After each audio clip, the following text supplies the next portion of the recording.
Dear students, आज हम इस लेक्चर में दो टॉपिक पढ़ेंगे। एक तो पढ़ेंगे कि लेवल सरफेस के बारे में कि लेवल सरफेस क्या होता है, और एक सेकंड टॉपिक आपका है इस लेक्चर का कि geometrical representation of gradient of phi. Geometrically gradient of phi हमें क्या बताता है। ओके स्टूडेंट्स, ये दो टॉपिक पढ़ेंगे। तो सबसे पहले हम डिस्कस करते हैं कि लेवल सरफेस क्या होता है। What is a level surface. ठीक है, आज का जो टॉपिक रहेगा हम क्या पढ़ेंगे, लेवल सरफेस के बारे में। कि कहा suppose phi x comma y comma z, suppose कर लेते हैं कि phi x comma y comma z is a scalar field. मतलब आपके पास ये क्या है, एक स्केलर फंक्शन है, एक स्केलर फील्ड है, is a scalar field over a region R. Okay, the point satisfying an equation of the type, वो पॉइंट जो इस इक्वेशन को क्या करते हैं बच्चों, सेटिस्फाई करते हैं।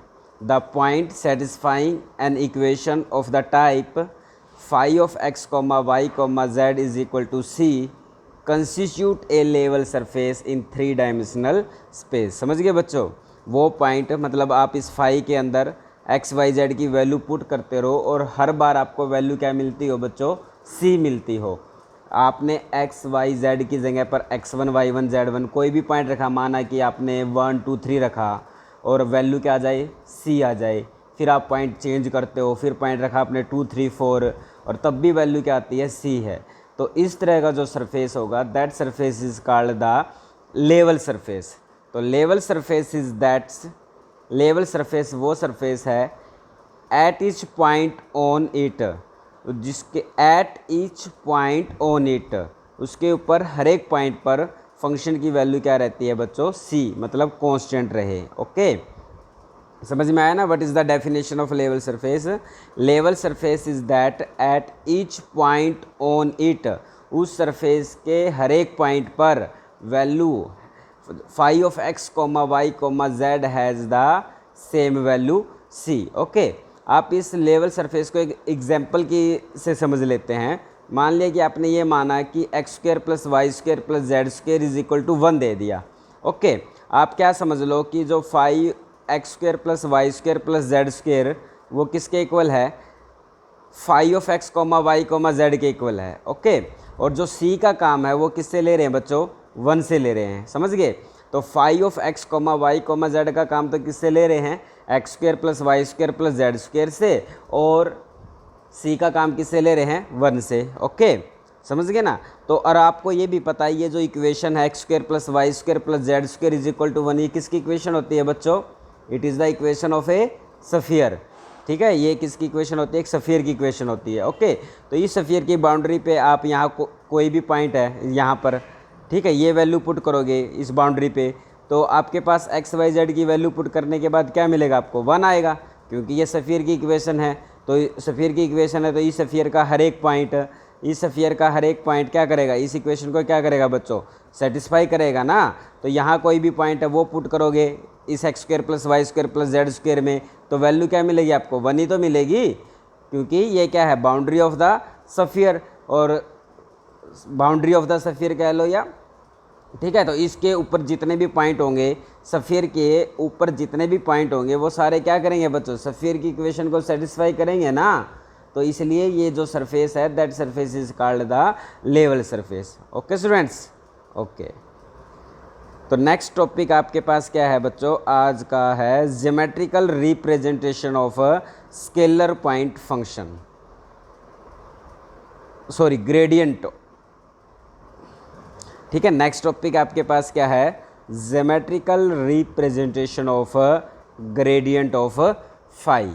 ओके, ग्रेडियंट ऑफ फाई के बारे में आपने पढ़ा था, इससे पीछे वाली एक्सरसाइज में हमने ग्रेडियंट ऑफ फाई के बारे में पढ़ा, उससे रिलेटेड बहुत सारे क्वेश्चंस किए थे। आपको पता है ना ग्रेडियंट ऑफ फाई क्या है, एक वेक्टर क्वांटिटी है। ओके, अब हमसे ये पूछना चाहते हैं कि जो हम किसी भी फंक्शन का, किसी भी स्केलर पॉइंट फंक्शन का जो ग्रेडियंट निकालते हैं वो ज्योमेट्रिकली हमें बताता क्या है। ठीक है, आज इस लेक्चर का ये टारगेट है।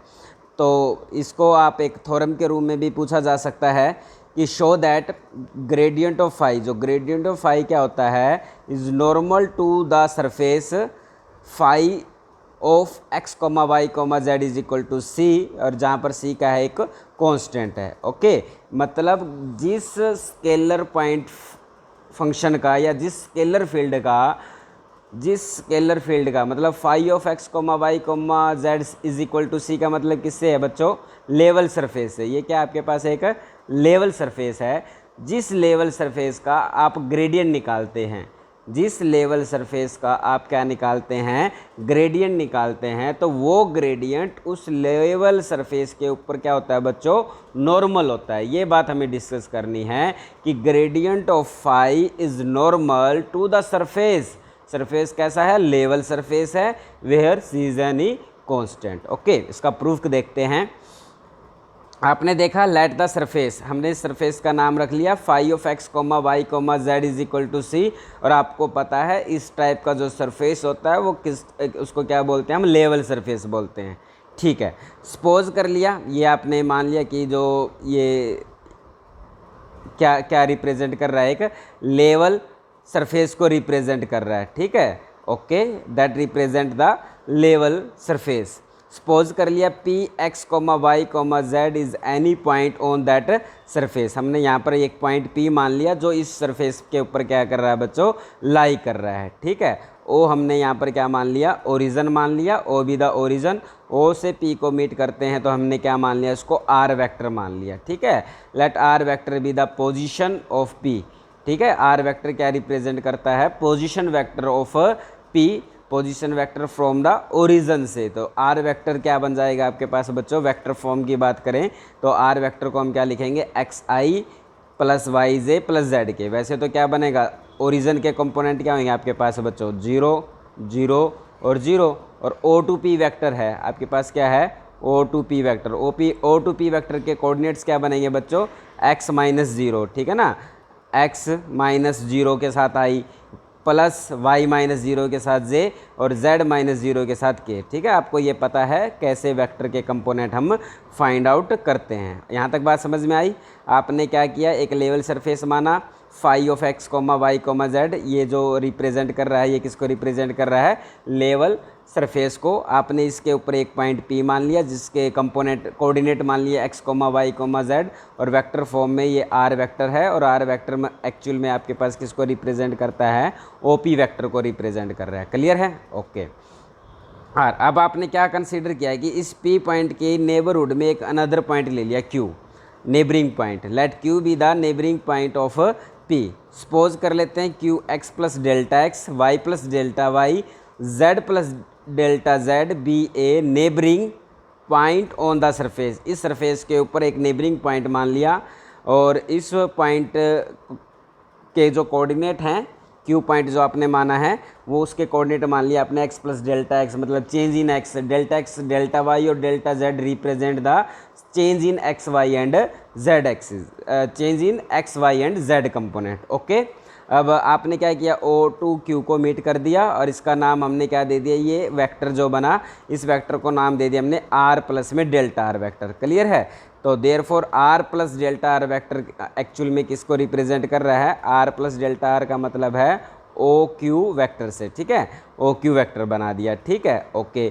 आपने ओ पी वैक्टर पता है, ओ टू क्यू वैक्टर पता है, तो पी क्यू वैक्टर क्या बनेगा बच्चों आपके पास, पी क्यू वैक्टर। आपने ट्रायंगल लॉ पढ़ा होगा, ट्रायंगल लॉ में क्या होता है कि अगर दो वेक्टर तो सेम डायरेक्शन में, जैसे आपने देखा कि ओ टू पी की सेम डायरेक्शन है और पी टू क्यू की भी सेम डायरेक्शन है, बट ओ टू क्यू इसके क्या है, अपोजिट है। ठीक है, तो ट्रायंगल लॉ क्या कहता है कि according to the triangle law O to P जो सेम डायरेक्शन में है plus P to Q, O to P plus P to Q वो किसके इक्वल हो जाएगा बच्चों, ओ टू क्यू के इक्वल हो जाएगा। समझ गए, तो पी क्यू वैक्टर किसके इक्वल हो जाएगा, पी क्यू वैक्टर हो जाएगा ओ क्यू माइनस में ओ पी वैक्टर। समझ गए ना, ये सारा कुछ वैक्टर का है, प्लस 1 2 में आप इसको पढ़ के आते हैं।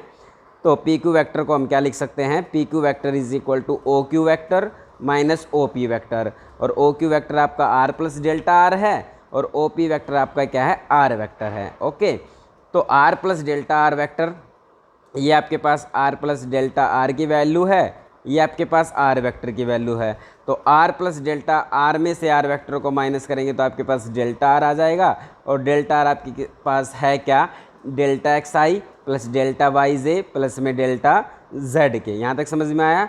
तो पी क्यू वैक्टर की वैल्यू क्या आ जाती है बच्चों? P q is equal to delta x i plus delta y j plus delta z k. Let कर लेते हैं कि ये जो क्यू पॉइंट है वो पी की ओर क्या कर रहा है बच्चों? अप्रोच कर रहा है। ओके, अगर हम इस क्यू पॉइंट को क्या मान लें कि ये क्यू पॉइंट पी पॉइंट की ओर अप्रोच करता है। ओके, तो मान लिया कि क्यू पॉइंट यहाँ पर आ गया, इस कर्व पे यहाँ पर है, तो पी और क्यू को जब पी और क्यू को मीट करोगे तो आपके पास ये लाइन आ जाएगी। ठीक है, और मान लेते हैं कि जो क्यू पॉइंट है और नज़दीक आ रहा है पी के, मान लिया कि यहाँ आ गया, तो पी और क्यू को जब मीट करेंगे तो इस टाइप से एक लाइन आ जाएगी। तो कहने का मतलब है कि जैसे जैसे क्यू पॉइंट पी पॉइंट को अप्रोच करेगा तो ये जो लाइन पी क्यू है वो इस कर्व पर एक टेंजेंट का काम करेगी। ठीक है ना, जैसे जैसे पॉइंट क्यू पी की ओर अप्रोच करेगा तो ये जो लाइन पी क्यू है, पी और क्यू को ज्वाइन करने वाली जो लाइन है वो इस कर्व पर, इस सरफेस पर किसका काम करेगी? एक टेंजेंट प्लेन का काम करेगी, एक टेंजेंट लाइन का काम करेगी। समझ गए ना बच्चों?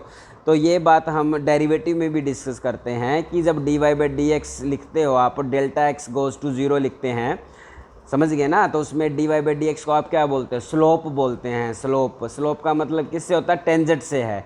समझ गए ना? वही बात यहाँ पर है कि जैसे जैसे क्यू पी की ओर अप्रोच करेगा तो जो पी क्यू लाइन है वो इस सरफेस पर टेंजेंट का काम करेगी। ठीक है, let q goes to p, q को पी की ओर अप्रोच करते हैं तो the line p q becomes, जो लाइन पी क्यू है वो क्या बन जाएगी? टेंजेंट बन जाएगी at point P to the level surface. समझ गए ना? जैसे जैसे माना कि क्यू पॉइंट यहाँ पर आ गया तो पी और क्यू को जब आप ज्वाइन करेंगे तो ये जो लाइन है ये किसका काम करती है? टेंजेंट का काम करती है एट पॉइंट पी पर to that level surface. Okay okay, तो पी क्यू को हमने क्या लिख दिया? तो पी क्यू आपके पास है क्या? पी क्यू क्या है? Delta R. डेल्टा आर को आप डी आर भी लिख सकते हैं। तो P q is equal to d r, और डी आर का मतलब आपके पास है क्या? Delta x. डेल्टा एक्स को आपने चेंज कर दिया डी एक्स आई में, डेल्टा वाई है डी वाई जे, और डेल्टा जेड को आपने क्या रिप्लेस कर दिया? डी जेड के में। ओके, अब आपको पी क्यू की जो वैल्यू है, पी क्यू को हमने किससे रिप्रेजेंट कर दिया? P q is equal to d r which is equal to d x i plus d y j plus d z k. और यहाँ पर अब हमें पी क्यू के बारे में भी पता है। ये पी क्यू क्या है? That P Q is the tangent at point P to the level surface, to the level surface. Okay okay, तो tangent plane to the surface at point P. Okay, तो पी क्यू लाइज इन, जो P Q line है, P Q line कहाँ lie कर रही है? जब P Q line क्या है? इस सरफेस पे क्या है? टेंजेंट है। पी क्यू लाइन इस सरफेस पे पॉइंट पी पर टेंजेंट का काम करती है, तो इसका मतलब p Q line tangent plane में लाई करती है। इसका मतलब पी क्यू लाइन इस सरफेस के ऊपर जो टेंजेंट प्लेन है, इस सरफेस के ऊपर जो टेंजेंट प्लेन है उसके अंदर बच्चों पी क्यू लाइन क्या करती है? लाई करती है। ठीक है, तो इससे हम ये बात लिख सकते हैं कि जो पी क्यू है lies in the tangent plane to the surface at point P. Okay okay, अब आप डी फाई के बारे में लिखते हैं कि डी फाई को आप लिख सकते हैं ऐसे, phi is the function of x y q by the calculus. Calculus का यूज़ कर रहे हैं टोटल डेरिवेटिव। ठीक है, डी फाई क्या रिप्रेजेंट कर रहा है बच्चों? D phi represent the total derivative. और उसको हम कैसे लिख सकते हैं? ऐसा हमने कैलकुलस में पढ़ा है कि d phi can be written as a, अगर phi is the function of x comma y comma z, then d phi can be written as curly phi by curly x d x plus curly phi by curly y into में d y and curly phi by curly z into में d z by the calculus. ठीक है, calculus का एक standard result है और इसको हम क्या बोलते हैं बच्चों? टोटल डेरिवेटिव बोलते हैं। ओके, तो टोटल डेरिवेटिव का यूज़ करके आपने डी फाई को ऐसे लिखा।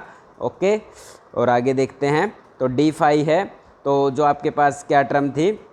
हमारे पास टर्म थी बच्चों करली फाई बाई करली एक्स, और उसके साथ क्या था आपके पास? डी एक्स था प्लस में।